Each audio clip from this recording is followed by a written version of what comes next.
Hello friends, today I am going to do the next part of the chapter, that is fertilization and germination. I am sure that you might have seen my previous videos and understood how a flower is helping in the sexual reproduction process. Now today we are going to see what is fertilization.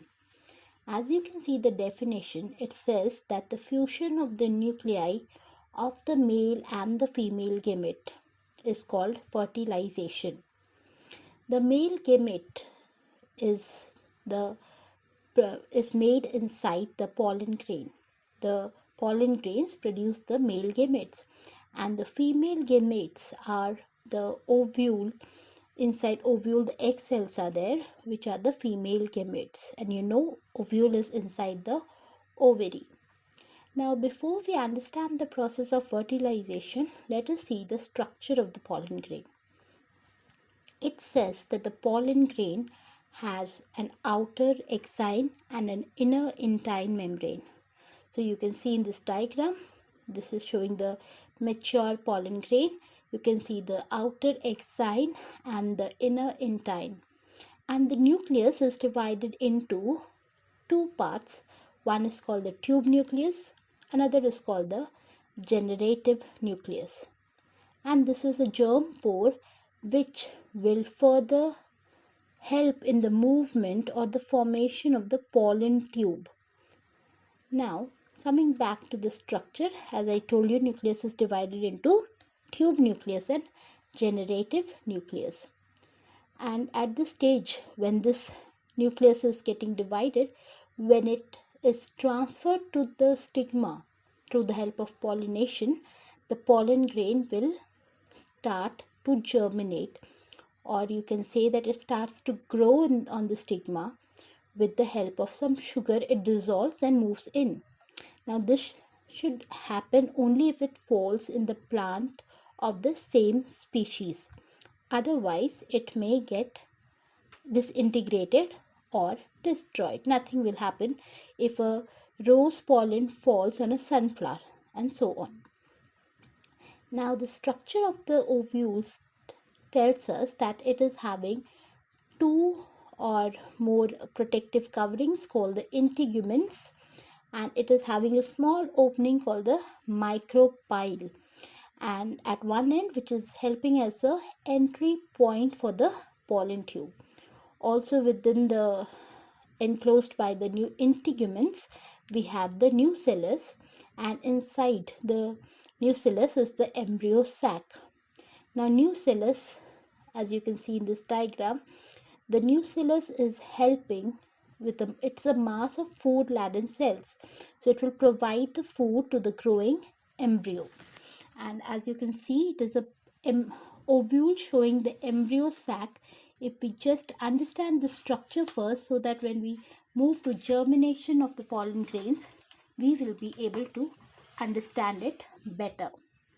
So if you see the structure of the pollen, the ovule showing the embryo sac, you can see it is the ovule, and then we have the antipodal cells. These three cells at the top is called antipodal cells. This is the nucellus. Then we have a central cell with the polar nuclei. Generally there are two polar nuclei there, and the embryo sac. This is the embryo sac. And then here in this end, we have the egg cell in the center, supported by the two synergids. You can see the integuments, and here you can see this pollen tube, which is trying to enter through the synergids. Now in the pollen tube, you can see the two nucleus or the two nuclei. Now to understand this, why there are two nuclei, see the figure of this germinated pollen grain. You can see through this germ pore, it will open and move down like this. A pollen tube is going to develop, which is containing the tube nucleus and generative nucleus.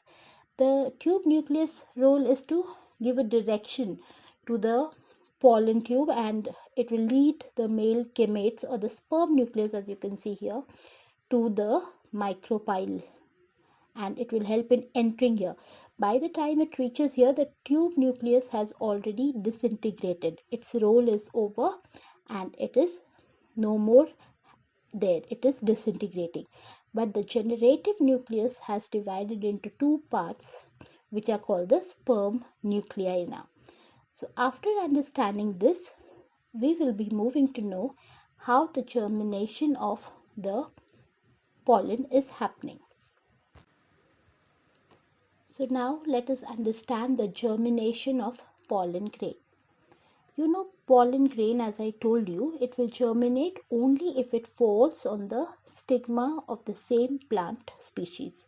Otherwise, it is going to disintegrate, or just like it, the power of that pollen grain will no longer exist. Then the pollen grain, on falling on the stigma, as you can see, is going to be stimulated to germinate to due to the secretion of the sugars by the stigma. So you might be knowing that this stigma is very sticky, also it is having some sugars which will help the pollen grain to form the pollen tube and move into the ovary. And as I just showed you that there were two nucleus, tube nucleus will disintegrate by the time it comes here, and the two sperm nuclei are going to enter through this pollen tube through the micropylar end. It is going to push through the synergids. Now you know where are the synergids, you can see in the diagram. It will push through the synergids and the two sperm nuclei are going to fuse into two parts. Now the first fertilization that will happen is the egg cell inside this ovule is going to fuse with the sperm cell, one sperm nuclei. So that will be one fertilization, which will lead to formation of zygote. Zygote is a single cell formed by the fusion of this egg cell and the sperm cell. Similarly, the other nuclei which is there, it is going to fuse with this polar nuclei. As you can see, two in the central part, there are two polar nuclei. They are not separated by any walls or such, and the two nucleus plus the one of the sperm, there are three nuclei. They fuse together forming the endosperm. The endosperm is the one which is responsible for storing the food for the growing embryo. And as three nuclei are there, so it is called the triple fusion, because two of the polar nuclei and one of the sperm nucleus is going to fuse together to form three nucleus, forming together the endosperm, helping in the storage of food for the growing embryo. And as two fertilization has taken place, I'll tell you again which are the two. One egg cell with the sperm nucleus is fusing together, and the other one is the polar nuclei and the sperm which is fusing together. So there are two fertilization taking place, and so this process is also called double fertilization. So I'm very sure you will be now understanding how the germination of pollen grain is taking place and how it is fertilizing to form the zygote, which will divide and redivide to then form the embryo, and from that embryo a new plant will arise. A new plant is going to arise from there. Now let us go further. What is going to happen to the other parts of the flower? What is the fate of the other floral parts? So you can see I've written petals, sepals, stamens and style, they generally wither away. And you can see the picture of a tomato in this diagram, and the sepals may sometimes fall off or they may remain intact. As you can see here in this case of a tomato, you can see these parts which are the sepals which are attached, they're still there but dried in a very shriveled form. So what about the ovary? The ovary will become the fruit. So here the fruit you can see, and you can see all the small seeds which are the ovules. The ovules are changing to the seeds. The ovary wall has become the fruit wall, and the ovules are attached to the ovary by the means of the placenta. Then what happens after this? Germination of seed will happen, Now we know the seed has been formed, the ovule has changed into a seed. So a typical seed, you can see some gram seeds here. The typical seed has a seed coat and an embryo or a baby plant inside it.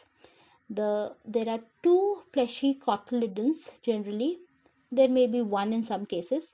So you might be knowing about monocot and dicot seeds. So when we are talking about two fleshy cotyledons, then it is a dicot seed. And a short curved structure called the embryonal axis is there. So you can see in this diagram, these are the small parts. These are the small seeds of what we call as moong dal in Hindi.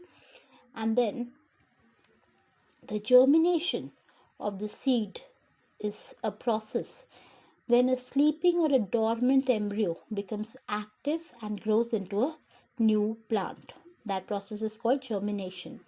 And for germination, we need the three conditions, that is water, suitable temperature, and oxygen.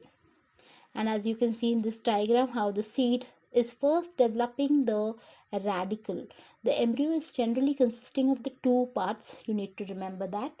And the part which grows first generally is the radicle, which will form the root system. As you can see in this diagram, the radicle is developing and slowly it is forming the root. And the other part which grows above the soil or forms the shoot is the plumule. So the upper part of that embryo is called the plumule, which will form the shoot, and the lower part is called the radicle, which will form the root. And like this, a new plant has developed. So you now might be able to understand how a plant is growing, producing flower, changing into fruit containing seed, and how the life cycle of this plant continues. I'm very sure that you might have been able to understand the process of double fertilization, triple fusion, and germination of seeds. Feel free to ask me your doubts in the comments section. Thank you.